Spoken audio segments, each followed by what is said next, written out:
So, you've been coloring for a while now. You've followed lots of tutorials and taken a few classes. You're pretty good at blending and you can do the whole shade highlight thing.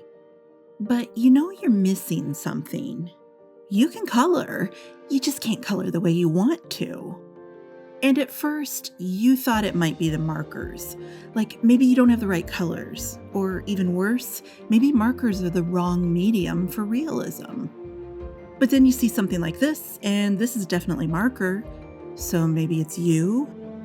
Today, let's talk about the marker dead end. That place where you're stuck and you can't get the realism you want or move forward on the artistic path. It's not you, it's your blending combination. And the fact that you're even using a blending combination at all.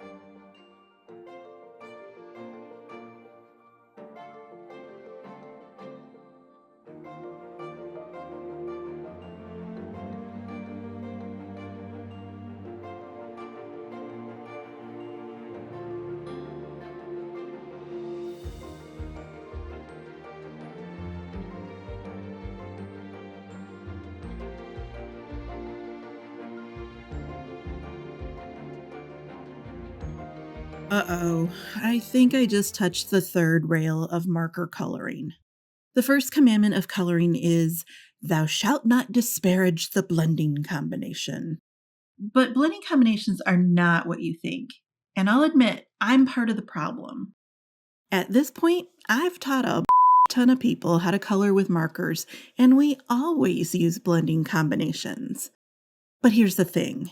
Blending combinations are only a thing because they're easy to learn and to repeat on your own. Super simple. All you need is a light, medium, and a dark marker, and you smush them all together to make a gradient blend. Poof! You're ready to go. Blending combinations aren't just easy to learn. Blending combinations are easy to teach. You don't need a lot of experience to master blending combinations, so you can turn around and teach it to someone else tomorrow, even if you don't know anything else about art.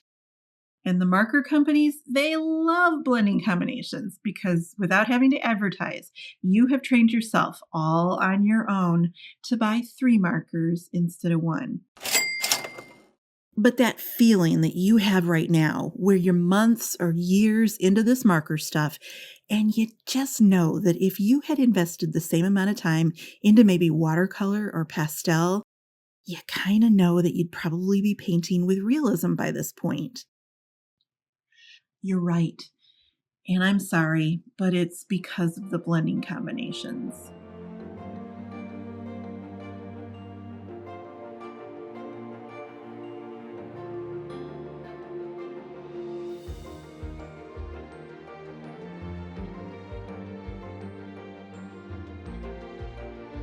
Okay, so to show you what's wrong with the blending combination system, I gotta do something that's, well, it's really hard for me.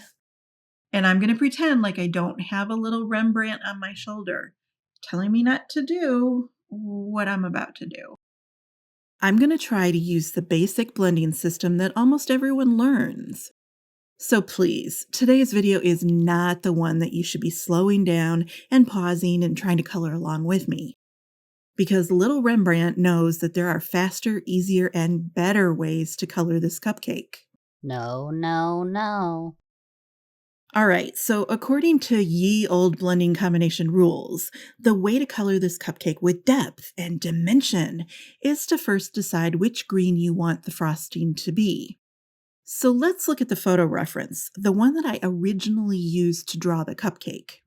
We're going to use this green as our starting point. Then I'm going to quickly use the color palette rubric, which I gave you in the previous video. I'm going to turn this one minty green frosting color into an interesting Christmas color palette. Looks good? Okay. From here, to make all the blending combinations that we're going to need, that's just a matter of turning each of these colors into the middle value of a blending combination. Okay, so we're going to pair our G00 with a G02 as the shade color, and then we could use G000 as the highlight. Now, these red ornaments are pretty small. I'm good, but there's no way I'm fitting 3 markers into one of these balls.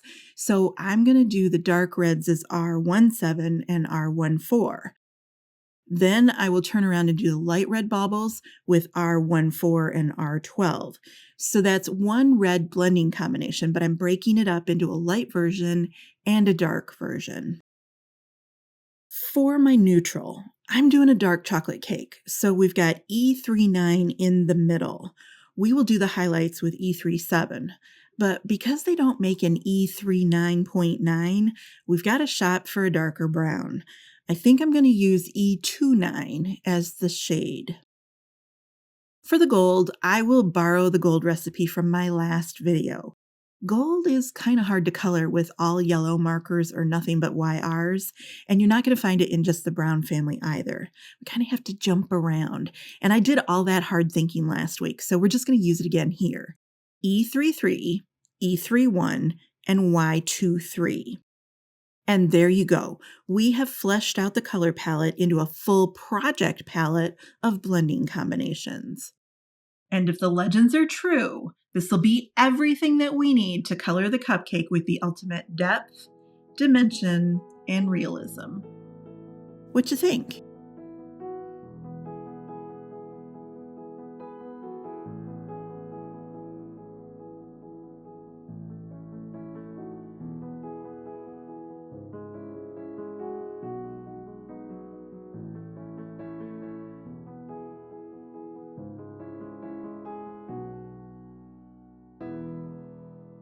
Okay, so the point here is not to watch me color.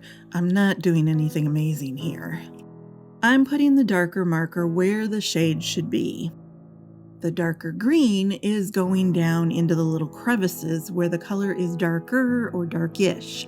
And then I'm doing a gradient outwards towards the light edge, ending with the lightest green in the highlight spot.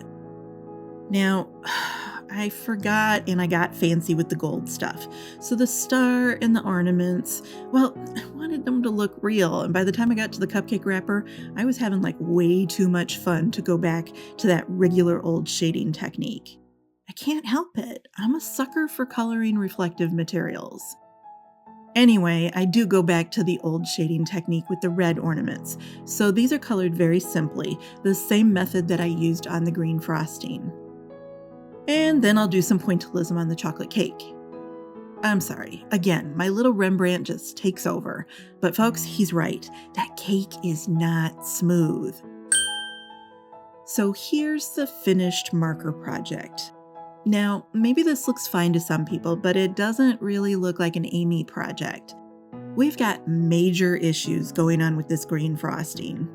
It's got a little bit of depth, and there's a little bit of dimension, but you can kind of see the folds and the waves, but this is so flat. And I know you've seen things like this happen in your own coloring. It doesn't even have to be a cupcake. This will happen with everything from apples to zebras. Zebras? Zebras? Anyway, you shade, just like they told you to. And you highlight, and you do all the things you're supposed to do. But it's just, no, you want better. So here's where someone will tell you to add more contrast. Contrast is the difference between your darkest dark and your lightest light. So here we go from G02 to G000. That's a 3-step jump. To increase the contrast, we want more than 3 steps. You can add higher numbers or lower numbers, maybe both. So you can add a darker green. Now we can't go too dark because then it'll be dark green frosting. We're kind of stuck adjusting the markers at the light end. Add a G quad 0. Maybe use the white of the paper as the lightest light. We can screw around with this all day, but let me just cut to the chase. Making all your darks darker and all your lights lighter. If you're still putting the darks in all the same spots, and you're still putting the lightest lights in all the same areas, you're increasing the contrast, but you're not really changing anything. It doesn't add more depth, it just adds more markers. And it makes that blending combination more expensive.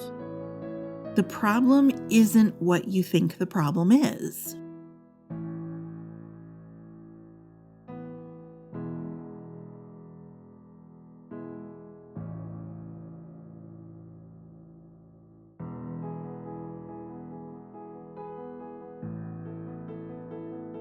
Okay, so here's the real problem. You're using a one size fits all blending combination, and you're using it with a no brainer, easy to teach coloring technique. You could probably survive one issue, but not both. And that's why after a while, you just kind of tap out. You figure your coloring is always going to look cartoonish and it'll never get any better, no matter how long you do this or how good you get. But please understand, and I really want you to listen to me when I say this because it's going to keep you from having to talk about this with your therapist. It's not you. You're not the problem here, and it's not your skill level. Your skills are fine. The problem is, this technique was always going to dead end. It happens to tons of colorists right here where we've reached the limits of easy to teach coloring technique. And in a lot of ways, the fact that you see that there's a problem, the fact that you kind of hate doing the same old with your markers and that you're getting bored and you want more, that's a great sign. You're at the edge of the technique map. You've explored everything that you can explore, and you're ready to take a step into uncharted territory. But I'm warning you, beyond this point, there be dragons.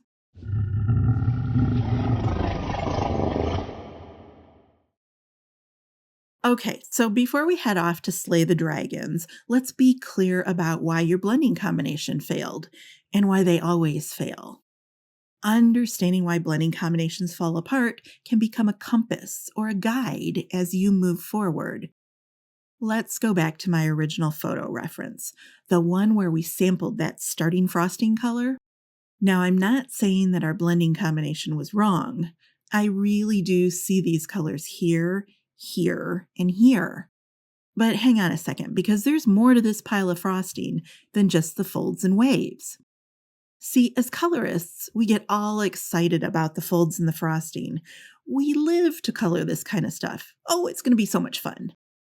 So, most tutorials are going to be all about coloring these waves. But pull back a bit and look at what you're missing. The frosting, the Christmas tree. What shape is it? That's your problem. You've been coloring the folds of frosting on a triangle. But this frosting is a cone. It's a three-dimensional rounded cone. We're so excited to use the pretty colors and to blend that we've ignored the most important part of the frosting. There is a form underneath all of these folds and waves. And here's the weird part. As soon as you acknowledge that there's a three-dimensional cone there, you're going to start to notice something. The color isn't the same on the left side as the right. The reason why my frosting here looks cartoonish is because it's one blending combination that's been used all the way across the whole entire triangle. And you'll see this in so many coloring tutorials and classes. Classes and tutorials give you a set supply list. So here are the 3 or 4 markers that you will use. There will be no surprises. We're not going to add any markers. We're not going to not use one of the markers. This supply list is set in stone, and we're going to use this combo across the whole entire frosting, no matter what happens. So even though you're on a mission to create depth and dimension, by doing the same thing across the whole entire frosting from left to right and top to bottom, and by refusing to ever change course, the dimension that you're adding is actually flattening the form. All those delicious folds and waves, they're kind of killing the cone. When you kill the cone, it looks like a cartoon. Now, here's where some of you would say, oh, Amy, you just need to add a light source. No, because this frosting tree is a cone, whether you have 1 light or 5 lights. The light can be up here or down here or over there. It's still a cone. It's a cone in the morning. It's a cone at midnight. It's a cone in a box and with a fox. It's basically Schrodinger's cone. It's always a cone no matter which direction you light it from. Directional lighting makes the folds look more dramatic, But if you're ignoring the cone, it's always going to be a flat triangle, no matter how many well-lit folds and waves you put on it.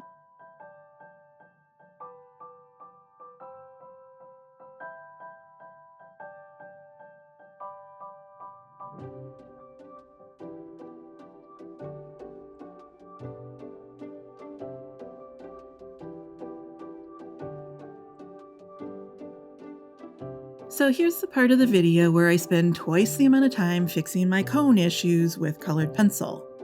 I'm doing this the long way with colored pencils, and I'm doing it the long way on purpose. It would have been much faster to head back in with more markers, but by doing this with pencils, you're going to get a better before and after view. Anything you see me do with a green marker is not so good, and then the stuff with the colored pencil makes it better. The first thing I need to do is add the missing values from the far side of the cone. Notice I said missing values, not missing contrast.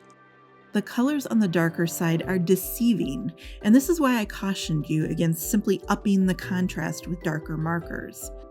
See, this is one of those illusion thingies that people like to pass around on social media. The colors from the light side of the frosting are not actually present on this darker side. Here's the lightest light from the dark side, and it's darker than the darkest dark from the light side. I know, wicked crazy, right?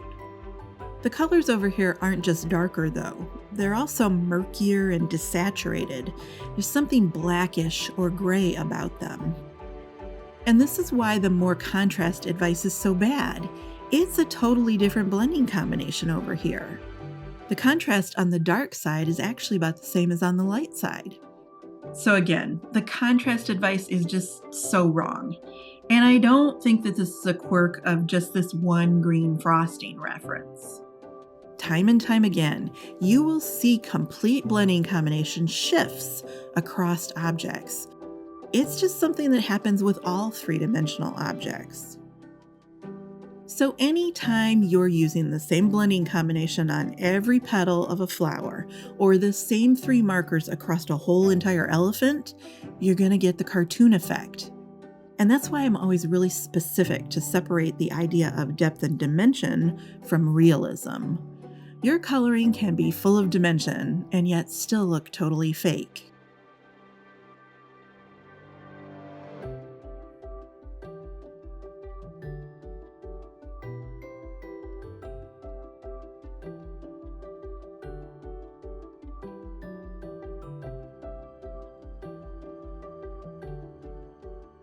Okay, so what's the solution? And I may surprise you with this because even though I just made a whole video about why blending combinations suck, I'm actually not going to recommend that we ditch the blending combinations. As I said at the beginning of this video, blending combinations are an excellent teaching tool. But not because blending combinations are awesome and amazing, it's because blending combinations are how marker people communicate. I can be sitting in my home here in Nowheresville, Michigan, and I'm talking to you. Some of you are millions of miles away, and we will never meet in real life. But because we all know these combinations, you understand exactly what I mean. It's a lot harder to teach watercolor online because everyone makes their own blend, and what's on your paper probably doesn't match what's on my paper. And that's why I teach with blending combinations, for consistency and accuracy. It's a lingua franca. Okay, so I'm not anti-combination. Got it? All right, now let's give you some real actionable tips. First, try to be more aware of color in your daily life. If you're paying attention, the world will teach you that light, medium, dark marker blending combos are pretty rare. Next, use photo references when you color, even if the photo reference isn't exactly like the cupcake you're coloring. Photo references are a reality check, and they can steer you in the right direction, especially when the blending combination is lulling you into easy old coloring habits. Oh, this is so relaxing, and the blending is so much fun. No! If you're coloring on autopilot and the markers are doing all the thinking for you, that's not good. Next, make a vow today that your projects will no longer be a never-ending series of 3-marker blending combinations. Life is not light, medium, dark. The only thing that works that way is marker tutorials, and we're done with those, right? Okay, so this next tip is a good thing to remind yourself about regularly. Before you get all geeked about the folds and the frosting and the pretty colors and all the cute little details, always begin every project by looking for the form underneath the details. So the cone of the frosting, the cylinder of the cupcake, the rounded dome on top. You should even be looking at how that cone sits on top of the dome. Half the time, just knowing what the form is will totally change the way you see the colors, and it'll change the colors that you select. Now, in my classes and in my professional work, I use the underpainting method to change the flavor of the color from one side of the cone to the other. But today, I used colored pencils to deepen the dark side. At first, I was actually very tempted to go over this side of the cupcake with a couple of new markers. I could even make a case for switching to a totally different marker blending combination over on this side. But there isn't one best method. How you do this is largely going to be personal preference and what you enjoy doing and what makes the most sense to you. The key is you gotta do it. And that's my next tip. When I say do it, I don't mean doing it for funsies. A lot of colorists treat good, solid art techniques like they're a one-off novelty or technique of the day, something you reserve only for special occasions. The rest of the time, you go back to comfortable cartoon coloring. But if you're going to get good at realism, you gotta practice it all the time. You gotta live in the realistic world and kind of wallow in realistic coloring until it becomes a part of you. That's why I struggled with the frosting earlier in this video. It was physically uncomfortable for me to use that easy blending combo because I knew it wasn't working. If you want to do this, you gotta make the change to realism and stick with it. And here's my best tip. Start listening to the little Rembrandt on your shoulder. When little Rembrandt starts to suspect that the color on your paper doesn't look quite right, listen to him. Your little voice is smart. You're smart. But too often, you override the voice. No, the person who made this tutorial is a genius, and I'm gonna follow them down into this dark alley. I'm sure it'll be fine. Blindly following tutorials is what got you into this mess. Your little Rembrandt is the first clue. When something doesn't look right, stop and think about why. The more you stop and the more you think about it, the smarter you're going to be about color and color usage.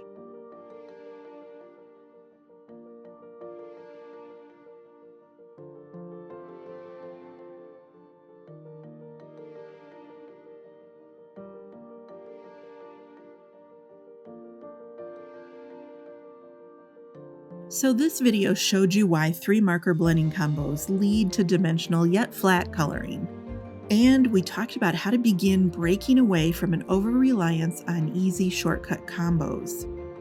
To take the next step and learn more about my marker underpainting method, I want you to hit the Live tab on my channel where you will find a hidden gem. It's a whole live stream series where I show you my underpainting process for all the major colors. And it's not just how to underpaint. I even show you how to select underpaint colors. Start with the yellow daffodil video. But earlier here in today's lesson, I kind of fast forwarded through my process for creating original color palettes. If you want to know exactly how I make color palettes, and if you want to create your own color schemes, that's the video I'll link to here.